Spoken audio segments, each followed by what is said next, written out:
Dans la tradition, l'aquarelle, la plus ancienne, c'est les Chinois, pour qui l'angle de Chine puis l'aquarelle, c'est une spiritualité, c'est un savoir avec le vieux, l'ancien taoïsme, qui est une façon de vivre, où la vie est considérée comme fragile et précieuse. Donc, on y va avec ce qu'on appelle la voie du milieu, c'est-à-dire on y va gentiment, prudemment, la vie c'est fragile. Et le jus, c'est le chi, c'est l'énergie. L'eau, la couleur, c'est l'énergie, on joue avec. Puis c'est le plein qui regarde le vide. Ça vous parle-tu de forme d'agouté, ça là? Bon. Fait que pendant qu'on joue avec une couleur, on regarde à côté comment ça fait réagir ce qui est autour. Exactement la même affaire qu'on fait dans les cours avec Isis, puis qu'on fait à temps plein nous autres. Ce qui est sûr, c'est que l'aquarelle, il y a quelque chose de spécifique à l'aquarelle. Il y a une façon de penser à chaque fois qu'on change de médium. C'est excellent pour notre cerveau parce que ça nous oblige à nous assouplir, à ouvrir des nouvelles trails dans le cerveau, des nouvelles associations, parce que la matière nous commande une façon de voir. Au fond, si mettons on fait 3 aquarelles une journée, la troisième, là, le fun est poigné.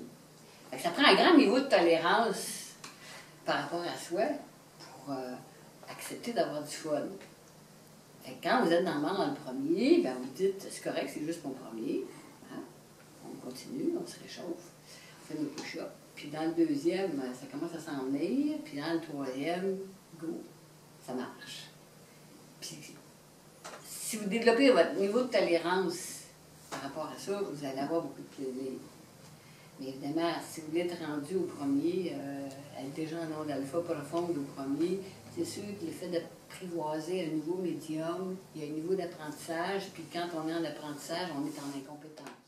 Si vous vous mettez dans cette idée-là, vous êtes avec un médium inconnu, vous n'êtes plus dans la boîte de l'acrylique avec la spatule, puis on y va épais, puis costaud, puis c'est mouillé, c'est de l'eau.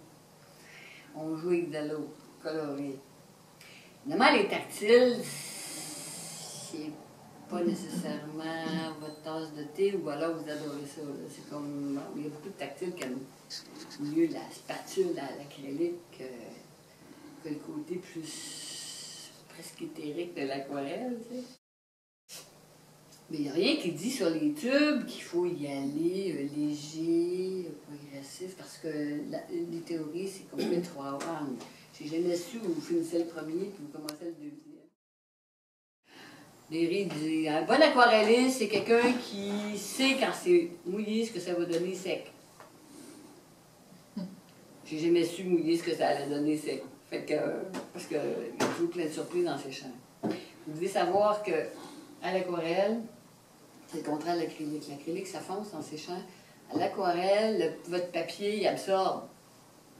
Vous perdez 15 à 25 de votre couleur en séchant. Fait qu'on peut y aller, là. On peut en mettre, là. Vous comprenez? Ça va polir. Ça va polir. Ça va toujours polir. Fait qu'on peut vraiment s'exciter, là.